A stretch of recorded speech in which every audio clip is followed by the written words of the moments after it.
مجھے غیب سے آواز آئی تھی کہ آنے والی تمام عورتیں نجس ہیں، ان کا دودھ پلید ہے، ان کا دودھ میرے محبوب کی غذا کے قابل نہیں، میرے محبوب کی دائی حلیمہ ہوگی۔ حلیمہ کس لیے ہوگی؟ کیونکہ وہ اپنے ظاہر اور باطن میں پاک صاف عورت ہے۔ وہ غریب ضرور ہے لیکن اس کا ایمان بڑا پکا ہے، سچے خدا کی سچی محبت رکھنے والی ہے، اس لیے اس کی دائی بھی حلیمہ ہوگی۔ میری پیاری اسلامی ماں اور بہنوں، اماں حلیمہ جب پیارے آقا علیہ الصلوۃ والسلام کے گھر میں داخل ہوتی ہے تو خوشبوؤں نے اماں حلیمہ کو مست کر دیا۔ اماں حلیمہ کہتی ہے خواجہ عبدالمطلب آپ نے تو بڑی خوشبوؤں کا اہتمام کیا ہوا ہے۔ تو آپ فرمانے لگے اماں حلیمہ خدا کی قسم ہم نے کسی خوشبو کا اہتمام نہیں کیا، یہ ساری خوشبوئیں تو اس بچے کی ہے۔ اماں حلیمہ جب پیارے آقا علیہ الصلوۃ والسلام کے سیدہ آمینہ پاک کے حجرہ مبارک میں تشریف لے کر جاتی ہیں، کیا دیکھتی ہے کہ ایک سونا معصوم بچہ آرام فرما رہا ہے، نیچے سبز ریشم کا کپڑا بچھا ہوا ہے، چہرے پہ سفید ریشم کا کپڑا رکھا ہوا ہے اور اس سفید ریشم کے کپڑے سے انوار چھن چھن کے ماحول کو منور کر رہے ہیں۔ حلیمہ پاک سے رہا نہ گیا، کہنے لگی اے سیدہ آمینہ پاک اگر اجازت ہو تو بچے کو گود میں اٹھا لوں؟ اماں آمینہ پاک فرماتی ہے جی اجازت ہے۔ میری پیاری ماں بہنوں، وہ کیا منظر ہوگا جب اماں حلیمہ نے دو جہانوں کے سردار کو اپنی گود میں اٹھایا ہوگا۔ وہ کیا منظر ہوگا کہ جب اماں حلیمہ نے دو جہانوں کے سردار کو اپنی گود میں اٹھایا ہوگا۔ اماں حلیمہ نے پیارے آقا علیہ الصلوۃ والسلام کو اپنی گود میں اٹھایا، چہرے سے کپڑا اٹھایا۔ پیارے آقا علیہ الصلوۃ والسلام اماں حلیمہ کے چہرے کی طرف دیکھ کر مسکرائے۔ اماں حلیمہ پیارے آقا علیہ الصلوۃ والسلام کی مسکراہٹ اور انوار تجلیات کو دیکھ کر قربان ہو گئی اور لبوں کو بوسہ دیا۔ اماں حلیمہ سے رہا نہ گیا، پیارے آقا علیہ الصلوۃ والسلام کے لبوں کو بوسہ دیا۔ میری پیاری ماں بہنوں، اماں حلیمہ نے کن لبوں کو بوسہ دیا جن کے پاؤں چومنے کے لیے نبی ترستے رہے۔ واہ مائی حلیمہ دے بھاگ جاگے، نبی پاک نو گود کھڈوں دیے، جدے پیراں دی خاک نو نبی ترسڑوں دے لباں تے لب ٹکوں دیے۔ جنہ لباں دے متعلق اللہ پاک نے قرآن وچ فرما دیتا وما ینطق عن الہوی ان ہوا الا وحی یوحی، پتلی پتلی گلے قدس کی وہ پتیاں، ان لبوں کی نزاکت پہ لاکھوں سلام۔ حلیمہ نے لب چومے، کن کے لب چومے؟ جن کے پیر چومنے کے لیے نبی ترستے رہے، جدے پیراں دی خاک نو نبی ترسن او دے لباں تے لب ٹکون دیے۔ حلیمہ محمد نو پایا جا پلے، عرش والے جھک جھک کے ویندے سی پھلے۔ اماں حلیمہ پاک جب 2 دن یا 3 دن قیام پذیر رہیں تو جب جانے لگی تو کہنے لگی اے خواجہ عبدالمطلب اب میں چلتی ہوں۔ آپ فرمانے لگے اے اماں حلیمہ معاوضہ کیا لوگی؟ تو اماں حلیمہ کیا کہتی ہیں؟ کہنے لگی کہ اب طلب ختم، اب تقاضے ختم، یہ بات اس وقت تھی جب دیکھا نہ تھا، اب تو حال یہ ہے جے چھڑ دیواں تے دنیا تے ہو سکتا ہے گزارا، پر اس لال نو چھڑ کے گزارا نہیں ہونا۔ اماں حلیمہ پاک فرماتی ہیں کہ جدوں میں سونے آقا علیہ الصلوۃ والسلام نو لے کے نا باہر نکلیاں تے میرا دل کیتا کہ میں حجر اسود نو بوسہ دواں۔ فرماتی ہیں کہ میں نے حجر اسود کو بوسہ دیا اور میرے دل میں خیال آیا کتنا پیارا لال ہے، کیوں نہ میں اس کو بھی بوسہ دوا لوں۔ فرماتی ہیں میری آنکھوں نے ایک عجیب و غریب منظر دیکھا کہ حجر اسود اپنی جگہ سے اکھڑا اور آ کر پیارے آقا علیہ الصلوۃ والسلام کے لبوں کو بوسہ دے لیا اور پھر دوبارہ جا کر اپنی جگہ پر جڑ گیا۔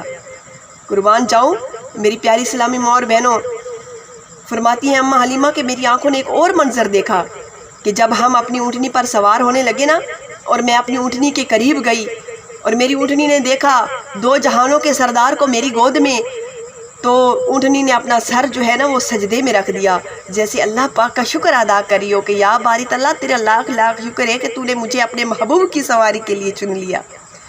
میری پیاری ماں بہنوں، فرماتے ہیں کہ جب ہم سواری پر سوار ہونے لگے، حضرت حارث اونٹنی کی لگام پکڑ کر آگے بیٹھ گئے، میں 2 جہانوں کے سردار کو لے کر پیچھے بیٹھ گئی۔ اب ہماری اونٹنی اٹھ تو کھڑی ہوئی لیکن چلنے کا نام نہیں لے رہی۔ اماں حلیمہ فرماتی ہیں کہ جب حضرت خواجہ عبدالمطلب کے پاس یہ بات پہنچی تو آپ تشریف فرما ہوئے اور کہنے لگے اے حارث جب تک تو اس بچے کو پشت کر کے بیٹھا رہے گا یہ اونٹنی نہیں چلے گی۔ فرماتے ہیں کہ حضرت حارث جلدی سے نیچے اترے اور اونٹنی کی لگام پکڑ کر آگے چلنا شروع کر دیا۔ اونٹنی نے تیز چلنا شروع کیا، پھر دوڑنے لگی۔ حضرت حارث جب تھک گئے اب اونٹنی پر سوار ہو گئے۔ فرماتی ہیں منظر کچھ یوں تھا، سب سے آگے محبوب خدا، پیچھے حلیمہ سعدیہ اور آخر میں حضرت حارث بیٹھے ہوئے تھے۔ فرماتی ہے میری آنکھوں نے ایک اور منظر بھی دیکھا کہ جو اونٹنی ہماری آتے وقت چل نہیں سکتی تھی اب فربا اور موٹی تازی ہو گئی، اور جتنی بھی اونٹنیاں جا چکی تھی ان سب کو کراس کر گئی، اور ساری دائیاں جو جا رہی تھی اپنے گھر کی طرف آواز دے کر کہتی ہیں اے اماں حلیمہ رک جا، کیا تو نے سواری بدل لی ہے؟ فرماتی ہے میں نے پیچھے مڑ کر دیکھا، میں نے کہا میری بہنوں ہمرائیوں ذرا غور سے دیکھو، سواری نہیں بدلی، سوار بدل لیا ہے۔ اماں حلیمہ جب پیارے آقا علیہ السلام کو لے کر اپنے گھر تشریف فرما ہوئی نا، فرماتی ہیں کہ میرے گھر میں اتنی غربت تھی کہ دیا جلانے کے لیے تیل بھی نہیں ہوا کرتا تھا۔ جب پیارے آقا علیہ السلام کے قدم مبارک میرے گھر میں پہنچے، اب مجھے دیا جلانے کی ضرورت ہی نہیں پڑتی تھی کہ ایک دن بستی کی عورتیں اکٹھی ہو کر آئی اور کہنے لگیں اے اماں حلیمہ ہم رات کو جب بھی اٹھتی ہے تیرے گھر کا چراغ جلتا ہوا معلوم ہوتا ہے، کبھی دیا بجھا بھی لیا کرو۔ اماں حلیمہ کہتی ہے بہنوں میری ہمرائیوں خدا کی قسم یہ تو چراغ کی روشنی نہیں، یہ تو محمد کے مکھڑے کا نور ہے۔ وہ کہتی ہے کیا مطلب، تو ساری رات چراغ کیوں چلائے رکھتی ہے؟ فرمایا جد دا مکے وچوں لا لاندا میرے تو مصیبتاں دور ہویاں، دیوا میں سہیلیوں بال دی نہیں دی چمک نال کندیاں نور ہویاں۔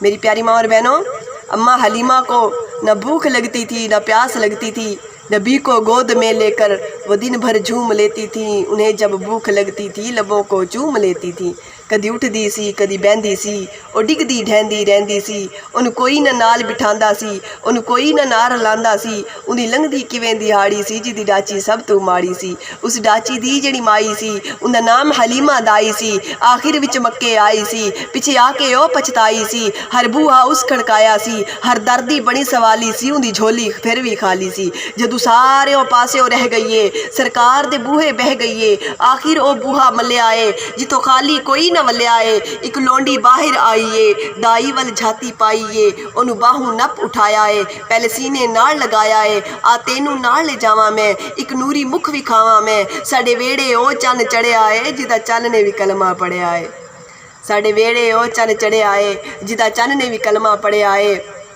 میری پیاری ماں اور بہنوں، اماں حلیمہ کیا کہتی ہیں؟ فرماتی ہیں کوے سادیا سکھیو ایک سوہنا مہمان میرے گھر آ گیا ہے، کوے سادیا سکھیو ایک سوہنا مہمان میرے گھر آ گیا ہے، کوے سادیا سکھیو ایک سوہنا مہمان میرے گھر آ گیا ہے، کوے سادیا سکھیو ایک سوہنا مہمان میرے گھر آ گیا ہے، کی پوچھ دیا مل سوہنے دا سلطان میرے گھر آ گیا ہے، جدو اے دی زیارت کر دیاں انج لگ دے تلاوت کر